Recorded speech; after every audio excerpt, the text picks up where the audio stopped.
Entonces, este libro que va a presentar Andrés Reinaldo, en realidad es un libro acerca de la metafísica en la literatura y en la cultura y en realidad en todos los aspectos de la vida del hombre, incluyendo la política, pero aquí está enfocado en el tema de cómo inclusive los géneros literarios no son géneros tal cual gratuitamente, sino que tienen una manifestación metafísica que obviamente eso se ha ido degenerando. Muchas veces no tiene nada que ver con la fuente original creativa que lo vemos, lo podemos apreciar, por ejemplo, en obras como la Ilíada o como la Biblia misma. Han degenerado el punto del periodismo actual, que ustedes se pueden dar cuenta que es más que periodismo, un activismo político, un positivismo, un presentismo donde la mayoría de las veces no se sabe, se presenta, vamos a decir, la imagen de los acontecimientos, pero no la causa de los acontecimientos, no el entramado de esos acontecimientos. Y de alguna manera este libro trata de develar, de entender esos mecanismos del mundo manifestado. En este caso la literatura, pero eso lo podemos extrapolar, como ya he dicho, a la política, a lo social, inclusive a las relaciones humanas. Primero el vino, ganado tengo el vino, hágase el verso. En el caso tuyo es, ganado tengo el vino, hágase la narrativa, la literatura. Sin vino no hay creación. Bueno, no te oyen porque tienen el micrófono para allá, pero es como que es importante tenerlo en cuenta. ¿Sabes que en estos días en España están, sin mucho fundamento, indicando que el vino, que la cerveza, que hace daño? Sí, Armando, hemos estado promocionando tu obra, hemos estado promocionando lo que va a ocurrir el 17 de diciembre aquí en Café de Metro. Y en algunos momentos, algunas de las invitaciones que hemos pasado hablan como que de Armando entre armas, entre naipes, entre espejos y matiuscas.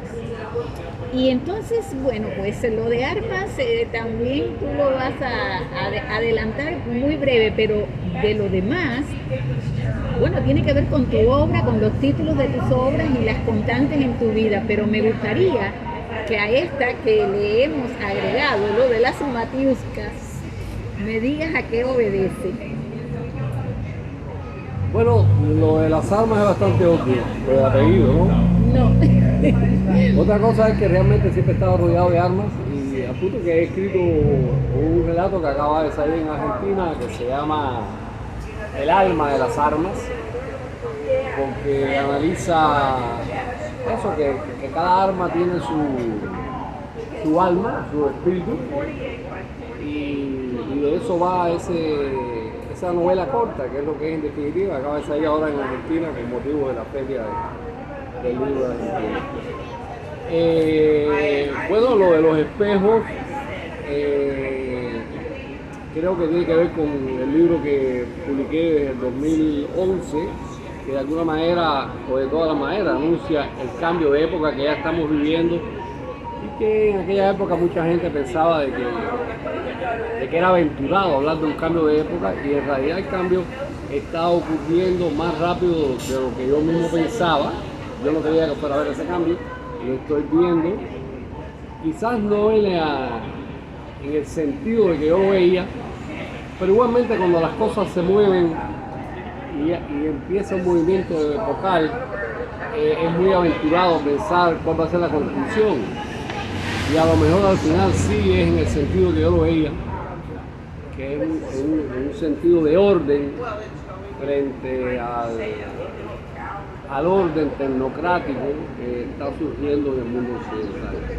Y espejos, claro, porque en ese libro y en otros yo analizo el juego del poder como un juego de espejos, de naipes en el espejo, que todos son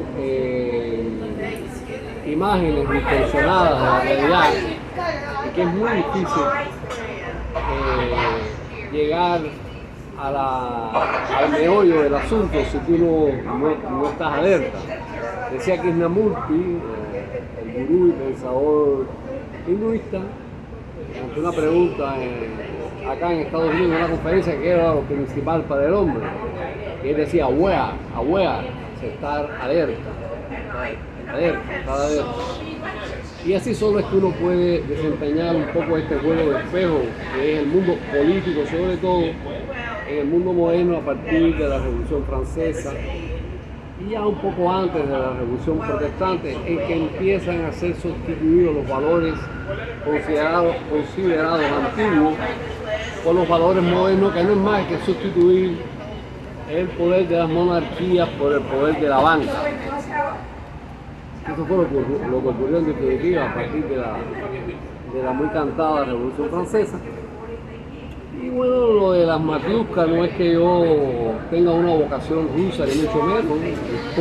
Yo fui un opositor real al imperio comunista, que en definitiva no es un imperio, es un imperialismo comunista, que es otra cosa. Es decir, que no, yo tengo un gran amor por la literatura rusa y por el pueblo ruso como tengo un gran amor por el pueblo americano y la literatura norteamericana, ¿ves? Que no, ninguna de las dos cosas tienen que ver con el poder. A pesar del poder, hay un gran pueblo en Estados Unidos y hay un gran pueblo ruso a pesar del poder comunista que hubo durante más de 70 años. Un gran espíritu. El espíritu ruso. Y el espíritu americano y el espíritu de cada tradición, ¿ves? Que es lo que cuenta en definitiva. Entonces eso de las matriuscas, tampoco es que me guste jugar con muñecas, ni mucho menos. Pero está bien, debería jugar un poco con muñecas porque me las prohibieron cuando niño y a lo mejor eso queda por ahí, no sé.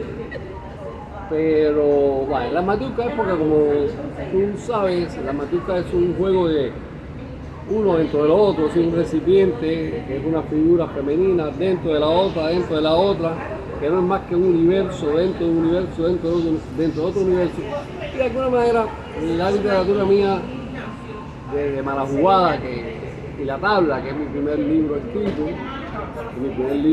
el segundo libro publicado, se basa en ese universo dentro de universo que funciona, quisiera yo creo que de alguna manera sí lo he logrado, como un mecanismo de relojería que tú no puedes entender el último universo si no tienes presente lo que ha ocurrido y lo que se manifiesta en el primer universo. Por eso yo creo que es muy acertada tu visión de mi literatura como una visión de matriusca. En fin, me parece cómica y acertada la definición que tú has dado de ella.